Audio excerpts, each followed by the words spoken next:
तो आज करेंगे breathing and exchange of gases.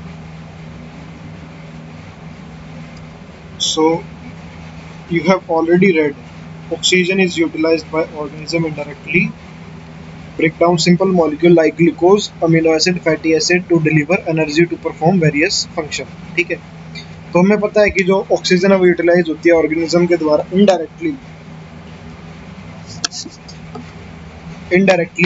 ताकि वो परफॉर्म कर सके body functions which is harmful is also release during the above catabolic reactions. ठीक है, तो CO2 क्या है, रिलीज होती है इस टाइम पे। ठीक है, it is therefore evident that O2 has to be continuously provided to the cells. तो जो O2 है वो हमें कंटिन्यूअसली क्या है, सेल्स को प्रोवाइड करना जरूरी है। CO2 produced by the cell have to be released out. ठीक है, और जो सेल्स को CO2 दी गई है, ठीक है, वो क्या है, वो रिलीज आउट होना जरूरी है। ठीक है, so the process of exchange of O2 from atmosphere with CO2 produced by the cell is called breathing. तो जो CO2 प्रोड्यूस हुई है, ठीक है, सेल के अंदर जो प्रोसेस है एक्सचेंज का, ठीक है, O2 का एटमॉस्फेयर से विद किसके, CO2 के, ठीक है, जो कि क्या हुई है, प्रोड्यूस हुई है, उसको हम क्या बोलते हैं, ब्रीदिंग बोलते हैं, कॉमनली नोन एज रेस्पिरेशन। ठीक है, और उसको हम क्या क्या बोलते हैं, रेस्पिरेशन भी बोलते हैं। Place your hand on your chest, you can feel the chest moving up and down, you know that it is due to breathing. How do we breathe? The respiratory organ and the mechanism of breathing are described in the following section of this chapter. ठीक है, तो respiratory organs, तो basically respiratory organs क्या क्या है। ठीक है, so mechanism of breathing vary among different groups of animal depending mainly on their habitat and level of organisation. ठीक है, सो जो मैकेनिज्म है वो वेरी करता है, ठीक है, उनके हैबिटेट और उनके लेवल ऑफ ऑर्गेनाइजेशन के ऊपर। ठीक है, so lower invertebrate like sponges, coelenterate, flatworm etc exchange O2 with CO2 by simple diffusion। so जैसे कुछ लोअर एनिमल्स हैं, ठीक है, जो इन्वर्टिब्रेट्स हैं, जैसे स्पंज हो गए, सिलेंट्रेट हो गए, प्लेटफॉर्म हो गए, ठीक है, वो क्या है, एक्सचेंज करते हैं O2 को with CO2 bye simple diffusion. ठीक है, over their entire body surface. Earthworm use their moist cuticle. Earthworm क्या है, अपने मॉइस्ट क्यूटिकल को यूज करते हैं। Insects have a network of tubes that is tracheal tubes to transport atmospheric air within the body। और जो earthworm है वो क्या यूज करते हैं, अपने मॉइस्ट क्यूटिकल यूज करते हैं। ठीक है, अर्थवर्म क्या यूज करते हैं, अपने मॉइस्ट क्यूटिकल यूज करते हैं। And insects have network of tube, tracheal tube to transport atmospheric air within the body. और special vascularised structure called gills, that is branchial respiration. ठीक है, और क्या होते हैं, उसमें स्पेशलाइज्ड वेस्कुलर स्ट्रक्चर होते हैं जिसको हम गिल्स बोलते हैं, और उस रेस्पिरेशन को हम क्या बोलते हैं, branchial respiration. Are used by most of the aquatic arthropod and mollusc. तो जितने भी एक्वेटिक आर्थ्रोपोड और जो मोलस्क हैं, ठीक है, वो क्या है, ब्रैंकियल रेस्पिरेशन का यूज करते हैं। ठीक है, where vascularised bag called lung, that is pulmonary respiration, are used by the terrestrial form for the exchange of gases. ठीक है, जिसके अंदर क्या है, जो वस्कुलराइज्ड बैग है उसको हम क्या बोलते हैं, लंग बोलते हैं, जिसको हम पल्मोनरी रेस्पिरेशन बोलते हैं, जो कि यूज होती है किसके लिए, are used by the terrestrial form for the exchange of gases. ठीक है, among vertebrate fishes uses gills. ठीक है, वर्टिब्रेट्स के अंदर जो फिशेज हैं वो क्या यूज करती हैं, गिल्स यूज करती हैं। ठीक है, whereas amphibian, reptile, bird, mammal respire through lungs. ठीक है, और वर्टिब्रेट्स के अंदर, ठीक है, एम्फीबियंस, रेप्टाइल, बर्ड और मैमल क्या है, लंग्स के थ्रू रेस्पायर करते हैं। Amphibian like frog can respire through their moist skin. ठीक है, और जो फ्रॉग जैसे एम्फीबियंस है वो क्या अपनी मॉइस्ट स्किन के साथ, that is through cutaneous respiration show करते हैं। ठीक है, human respiratory system, we have a pair of external nostrils opening out above the upper lips, it leads to nasal chamber through the nasal passage। ठीक है, सो हमारे पास एक pair of external nostril है जो कि ओपन आउट करता है upper lips के ऊपर से। ठीक है, वो किसके थ्रू जाता है, वो नेजल चैम्बर के थ्रू नेजल पैसेज में जाता है। ठीक है, जो नेजल चैम्बर है वो ओपन करता है फेरिंक्स में। ठीक है, जो कि कॉमन है पैसेज ऑफ फूड और एयर। ठीक है, the pharynx open through larynx region into the trachea। और जो फेरेंक्स है, ठीक है, वो ओपन करता है लैरिंक्स के थ्रू इनटू द ट्रैकिया, ठीक है। जो लैरिंक्स है वो क्या है, एक कार्टिलेजिनस बॉक्स है जो कि हेल्प करता है साउंड प्रोडक्शन में, ठीक है, hence called the sound box, ठीक है। तो during swallowing glottis can be covered by thin elastic membrane, ठीक है। तो स्वेलोइंग के टाइम पे जब हम फूड को स्वालो करते हैं, एक थिन इलास्टिक कार्टिलेजिनस फ्लैप होता है जिसको हम एपिग्लोटिस बोलते हैं, ठीक है। Prevent the entry of food into the larynx, जो कि क्या है, प्रोटेक्ट करता है हमारे, ताकि जो फूड है वो लैरिंक्स के अंदर एंटर ना करे। Trachea is a straight tube and standing up to the mid thoracic cavity. जो ट्रैकिया है, ठीक है, वो क्या है, एक स्ट्रेट ट्यूब है जो कि एक्सटेंड करती है अप टू द हमारी जो मिड थोरेसिक कैविटी है, which divides at the level of fifth thoracic vertebrae into the right and left primary bronchi, ठीक है, जो कि डिवाइड करती है किस लेवल पे, फिफ्थ थोरेसिक वर्टिब्रे इनटू किसमें राइट और लेफ्ट प्राइमरी ब्रोंकाई में, ठीक है। Each bronchi undergo repeated division to form a secondary और tertiary bronchi and bronchiole ending up in very thin terminal bronchioles. The trachea, primary, secondary and tertiary bronchiole. Initially bronchioles are supported by incomplete cartilaginous ring, ठीक है। Each bronchi क्या है, repeated division करती है जिसमें से क्या सेकेंडरी और टर्शियरी ब्रोंकाई और ब्रोंक्यूल बनते हैं, जिसके अंदर से बिल्कुल ही पतली टर्मिनल ब्रोंक्यूल्स जो निकलती है, ठीक है। जो ट्रैकिया है वो प्राइमरी, सेकेंडरी और टर्शियरी ब्रोंकाई उसके अंदर होता है। इनिशियल ब्रोंक्यूल्स किसके द्वारा सपोर्ट किए जाते हैं, इनकम्प्लीट कार्टिलेजिस रिंग के द्वारा। और ईच टर्मिनल ब्रोंक्यूल जो है वो एक थिन, ठीक है, इरेगुलर वॉल्ड वस्कुलराइज्ड बैग स्ट्रक्चर, जिसको हम क्या बोलते हैं, किसको गिवराइज करती है, एल्वियोलाई को, ठीक है। तो the branching network of bronchi and bronchiole alveoli comprises the lungs, ठीक है। तो जो ब्रांचिंग नेटवर्क है ब्रोंकाई का, ब्रोंक्यूल्स का और एल्वियोलाई का, वो लंग्स बनाता है, ठीक है। When we have two lungs which are covered by double layered pleura, the pleura fluid between them, it reduces friction on the lung surface, ठीक है। तो ये क्या है, लंग सरफेस पे फ्रिक्शन को रिड्यूस करता है। The outer pleura membrane is in close contact with the thoracic cavity, ठीक है। तो जो आउटर जो प्लूरा मेम्ब्रेन है वो क्लोज कॉन्टैक्ट में है थोरेसिक लाइनिंग के, ठीक है। Where is the inner pleura membrane is in contact with the lung surface, और जो इनर प्लूरा मेम्ब्रेन है वो लंग सरफेस के साथ कॉन्टैक्ट में है। The part starting with the external nostril up to the terminal bronchial constitute the conducting part. जो part start होता है एक्सटर्नल नोस्ट्रिल से, ठीक है, अप टू द कितना हमारा टर्मिनल ब्रोंकियल तक, ठीक है, वो क्या कॉन्स्टिट्यूट करता है, वो कंडक्टिंग पार्ट कॉन्स्टिट्यूट करता है। Whereas the alveoli and their duct from the respiratory और exchange part of the respiratory system.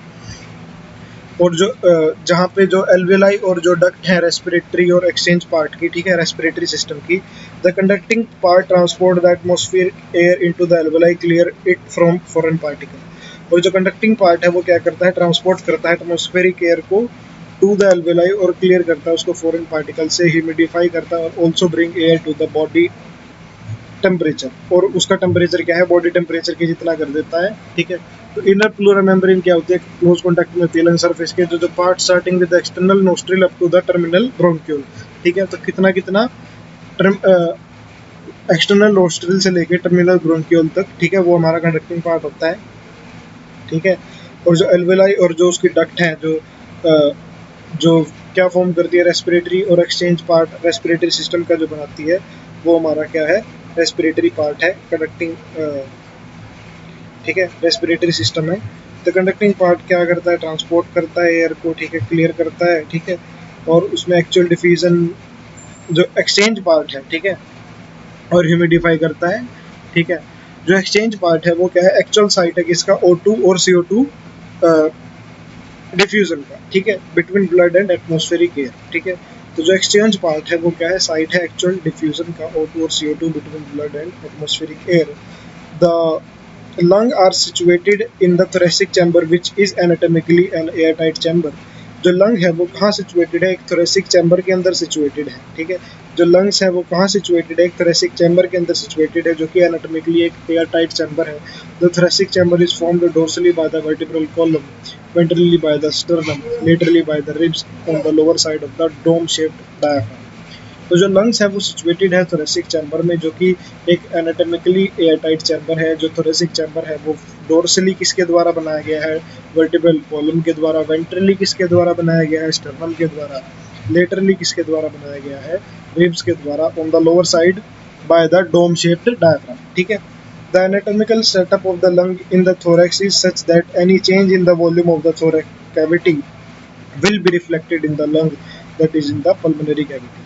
तो जो एनाटॉमिकल सेटअप है लंग्स का वो कुछ इस तरह से है। अगर कुछ भी चेंज थोरेसिक कैविटी में होगा तो वो चेंज क्या है, हमारी पल्मोनरी कैविटी के अंदर रिफ्लेक्ट होगा। Such an arrangement is essential for breathing as well as we can not directly alter the pulmonary volume. और इस तरह की जो अरेंजमेंट है वो क्या है, वो एसेंशियल है ब्रीदिंग के लिए, क्योंकि हम डायरेक्टली पल्मोनरी वॉल्यूम को अल्टर नहीं कर सकते, ठीक है। जो लंग कहाँ सिचुएटेड है, थोरेसिक चैम्बर में, जो कि एक एनाटॉमिकली एयरटाइट चैम्बर है। जो थोरेसिक चैम्बर है वो डोर्सली किसके द्वारा बनाया गया है, वर्टिब्रल कॉलम के द्वारा। वेंट्रली किसके द्वारा बनाया गया है, स्टर्नम के द्वारा। लेटरली किसके द्वारा बनाया गया, रिब्स के द्वारा। ऑन द लोअर साइड किसके द्वारा, एक डोम शेप्ड डायफ्राम के द्वारा, ठीक है। और कोई भी चेंज एनाटॉमिकल सेटअप के अंदर अगर कुछ भी वॉल्यूम में चेंज आएगा तो वो क्या है, रिफ्लेक्ट होगा हमारे लंग के अंदर, that is in the pulmonary cavity. और इस तरह की अरेंजमेंट को हम वो क्या है, वो एसेंशियल होती है ब्रीदिंग के लिए, ठीक है। So basically respiration involves the following steps, ठीक है। तो रेस्पिरेशन के अंदर ये स्टेप्स होते हैं, ठीक है। ब्रीदिंग और pulmonary ventilation by which atmospheric air is drawn in and CO2 rich alveolar air is released out. तो ब्रीदिंग और जो पल्मोनरी वेंटिलेशन है, ठीक है, जिसके थ्रू क्या होता है, एटमॉस्फेरिक एयर क्या होती है, ड्रॉन इन होती है, और जो CO2 रिच लेयर है वो क्या होती है, रिलीज आउट होती है। तो diffusion of gases O2 and CO2 across alveolar membrane, ठीक है। तो जो डिफ्यूजन है गैसेस का वो O2 और CO2 का, ठीक है, वो क्या होता है, अक्रॉस एल्वुलर मेम्ब्रेन होता है। जो transport of gases by blood, diffusion of O2 and CO2 between blood and tissue.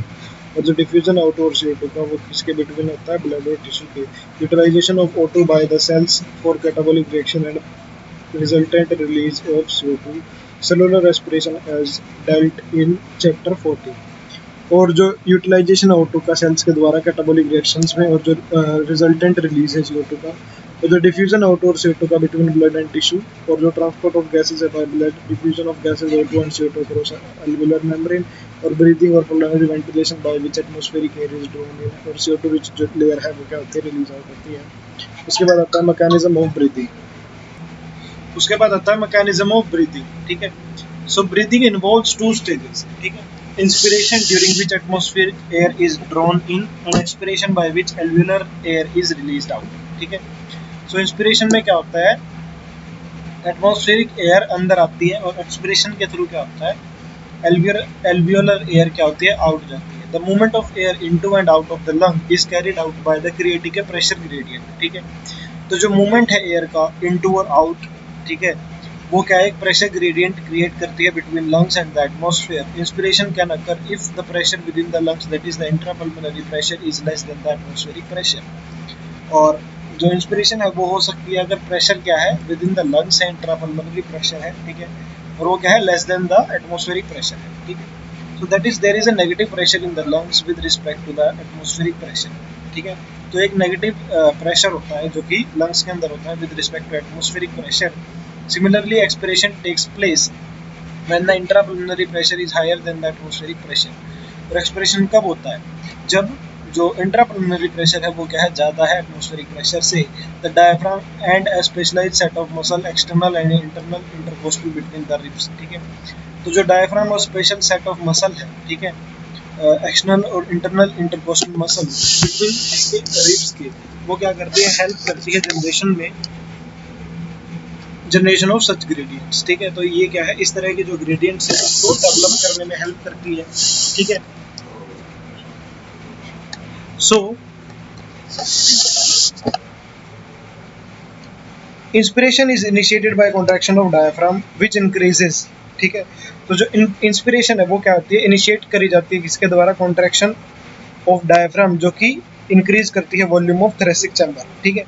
So inspiration किसके द्वारा इनिशिएट की जाती है, कॉन्ट्रैक्शन ऑफ डायफ्राम। इंस्पिरेशन किसके द्वारा इनिशिएट की जाती है, कॉन्ट्रैक्शन ऑफ डायफ्राम, जो कि इंक्रीज करता है वॉल्यूम ऑफ थोरेसिक चैम्बर। जो कि क्या चीज करता है, वॉल्यूम ऑफ थोरेसिक चैम्बर को इंक्रीज करता है in the anterior posterior axis, ठीक है। सो जो जो क्या करता है, इंक्रीज करता है volume of thoracic chamber in the anterior posterior axis. The contraction of external intercostal muscle lift up the rib and the sternum, causing increase in the volume of the thoracic chamber in the dorsoventral axis, ठीक है। तो जो contraction है external intercostal muscle का, वो क्या करता है, रिब्स को लिफ्ट अप कर देता है, ठीक है, और स्टर्नम को जो कि क्या करता है, इंक्रीज करता है वॉल्यूम में थोरेसिक चैम्बर की डोर्सोवेंट्रल एक्सिस में। The overall increase in the thoracic volume causes a small increase in the pulmonary volume। तो जो ओवरऑल इंक्रीज है थोरेसिक वॉल्यूम के अंदर, वो क्या है, एक सिमिलर इंक्रीज करता है किसके अंदर, पल्मोनरी वॉल्यूम के अंदर, ठीक है। तो जो थोरेसिक वॉल्यूम है वो किसके साथ रिलेटेड है, पल्मोनरी वॉल्यूम के साथ रिलेटेड है।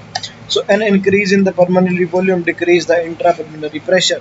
और पल्मोनरी वॉल्यूम में जब इंक्रीज होगा सिमिलर, तो इंट्रा जो पल्मोनरी प्रेशर है वो क्या करेगा, वो डिक्रीज करेगा to less than atmospheric pressure which forces the air from outside move into the lungs. जो कि क्या करेगा, बाहर से एयर को लंग्स के अंदर मूव करेगा, ठीक है। So that is inspiration. तो बाहर से एयर को क्या करेगा, लंग्स के अंदर डालेगा। So inspiration, relaxation of the diaphragm and the intercostal muscle returns the diaphragm and sternum to their normal position. जो रिलैक्सेशन है डायफ्राम का, ठीक है, और जो हमारी इंटरकोस्टल मसल है, ठीक है, जो रिलैक्सेशन है डायफ्राम का और इंटरकोस्टल मसल का, वो क्या करेगा, रिटर्न करेगा डायफ्राम को और स्टर्नम को उनकी नॉर्मल पोजीशन में, और रिड्यूस करेगा the thoracic volume and thereby the pulmonary volume. और किसको रिड्यूस करेगा, थोरेसिक वॉल्यूम और पल्मोनरी वॉल्यूम को, ठीक है। This led to an increase in the intrapulmonary pressure. और ये क्या है, किस चीज में इंक्रीज करेगा, इंट्रापल्मोनरी प्रेशर में, to slightly above the atmospheric pressure, ठीक है। तो बेसिकली स्लाइटली क्या है, ज्यादा, किससे, एटमॉस्फेरिक प्रेशर से, causing the expulsion of air from the lungs, ठीक है। उससे क्या होगा, एक एक्सपल्जन होगा किसका, एयर का, फ्रॉम द लंग्स।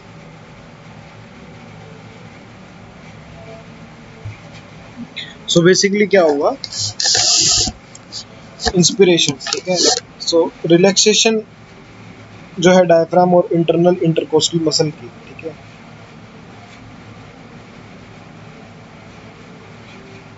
और स्टर्नम की, वो क्या है, रिड्यूस कर देगी थोरेसिक वॉल्यूम को and thereby the pulmonary volume, ठीक है। सो जिसकी वजह से क्या है, थोरेसिक वॉल्यूम रिड्यूस हो जाएगी और पल्मोनरी वॉल्यूम भी रिड्यूस हो जाएगी। This led to increase in the intra pulmonary pressure to slightly above the atmospheric pressure causing the expulsion of the air. जिसकी वजह से क्या है, एक्सपल्जन हो जाएगा एयर का from the lungs, that is called the expiration. We have the ability to increase the strength of the inspiration and expiration with the help of additional muscle in the abdomen। on an average a healthy human breathes about 12 to 16 times a minute। the volume of air involved in the breathing movement can be estimated by using spirometer। और spirometer का use करके हम क्या है, breathing movement को major कर सकते हैं, which helps in clinical assessment of the pulmonary function। जो कि किस में हेल्प करता है, क्लिनिकल असेसमेंट में पल्मोनरी फंक्शन, ठीक है। सो डायग्राम में देखो, एयर क्या कर रही है, एंटर कर रही है, ठीक है, और रिब्स और स्टर्नम क्या रेज कर रहे हैं, और जो वॉल्यूम है थोरेक्स की वो क्या है, इंक्रीज कर रही है, ठीक है। तो डायफ्राम क्या है, कॉन्ट्रैक्ट हो रहा है, ठीक है। एयर क्या है, एक्सपेल्ड आउट कर रही है, ठीक है। वॉल्यूम जो है थोरेक्स की वो डिक्रीज कर रही है, ठीक है। और जो डायफ्राम रिलैक्स्ड क्या है, वो अपवर्ड क्या है, आर्क कर रहा है, ठीक है। और जो रिब्स और स्टर्नम है वो ओरिजिनल पोजीशन में आ रहे हैं, एक्सपिरेशन, ठीक है। और ये किसका है, इंस्पिरेशन का। So respiratory volume and capacity, ठीक है। तो tidal volume, volume of air inspired और expired during a normal respiration, it is approx about 500 ml, that is a healthy man can inspire और expire approximately around 6000 to 8000 ml of air per minute, ठीक है. Whereas inspiratory reserve volume, additional volume of air a person can inspire by forcible inspiration, that is the average around 2500 to 3000 ml, ठीक है. जो tidal volume है वो volume जो air inspire करता है या एक्सपायर करता है एक नॉर्मल रेस्पिरेशन के टाइम पे अप्रोक्स 500, ठीक है. और स्पिरिटरी रिजर्व वॉल्यूम क्या है, जो एडिशनल वॉल्यूम एयर एक पर्सन इंस्पायर करता है एक फोर्सिबल इंस्पिरेशन के. एक्सपिरेटरी रिजर्व वॉल्यूम क्या है, एडिशनल एक पर्सन एक्सपायर करता है फोर्सिबल एक्सपिरेशन जो कि एवरेज अराउंड 1000 टू 1100 ml, ठीक है. सो बेसिकली रेजिडुअल वॉल्यूम क्या है, वॉल्यूम ऑफ एयर क्या है जो रिमेन है लंग्स के अंदर, ठीक है, फोर्सफुल एक्सपिरेशन के बाद भी, ठीक है. और रेजिडुअल वॉल्यूम क्या है, जो एयर क्या होती है लंग्स के अंदर होती है even after forceful expiration. So basically, inspiratory capacity is total volume of air a person can inspire after a normal expiration, ठीक है. तो इसके अंदर क्या क्या आता है, टाइडल वॉल्यूम आता है और इंस्पिरेटरी रिजर्व वॉल्यूम आता है, ठीक है. रिजर्व वॉल्यूम कितना था हमारा 1100 टू 1200, ठीक है. तो हम रेस्पिरेटरी वॉल्यूम्स को ऐड करके हम पल्मोनरी कैपेसिटीज बना सकते हैं, ठीक है. तो एक्सपिरेटरी कैपेसिटी क्या होती है, total volume of air a person can expire after a normal inspiration. तो एक नॉर्मल इंस्पिरेशन के बाद, ठीक है, एक टोटल वॉल्यूम जो एक पर्सन एक्सपायर करता है उसको क्या बोलते हैं, हम एक्सपिरेटरी कैपेसिटी बोलते हैं, title volume and expiratory reserve volume, ठीक है. So functional residual capacity, that is volume of air that will remain in the lungs after normal expiration, it includes ERV plus RV, ठीक है. So functional residual capacity क्या है, जो volume of air एक जो कि रिमेन रहती है लंग्स के अंदर, ठीक है, एक नॉर्मल एक्सपिरेशन के बाद, उसको हम ERV और ERV plus RV बोलते हैं. Vital capacity, that is the maximum volume of air a person can breathe in after forced expiration. This include ERV, TV and IRV, or the maximum volume of air a person can breathe out after a forced inspiration, ठीक है. तो vital capacity क्या है, maximum volume एक person जो कि breathe करता है आफ्टर फोर्स्ड एक्सपिरेशन, इसके अंदर ERV, TV और IRV आती है. और मैक्सिमम वॉल्यूम एक पर्सन जो कि ब्रीथ आउट करता है after a force inspiration, TLC, that is the total lung capacity, the volume of air accommodated in the lungs at the end of the forced inspiration, ठीक है. तो TLV, that is the total lung capacity, जो कि क्या है, जो lungs के अंदर क्या हमारी जो टोटल वॉल्यूम एक्वायर्ड होती है जिसके अंदर RV, ERV, TV and the IRV, या फिर क्या बोल सकते हैं vital capacity plus residual volume.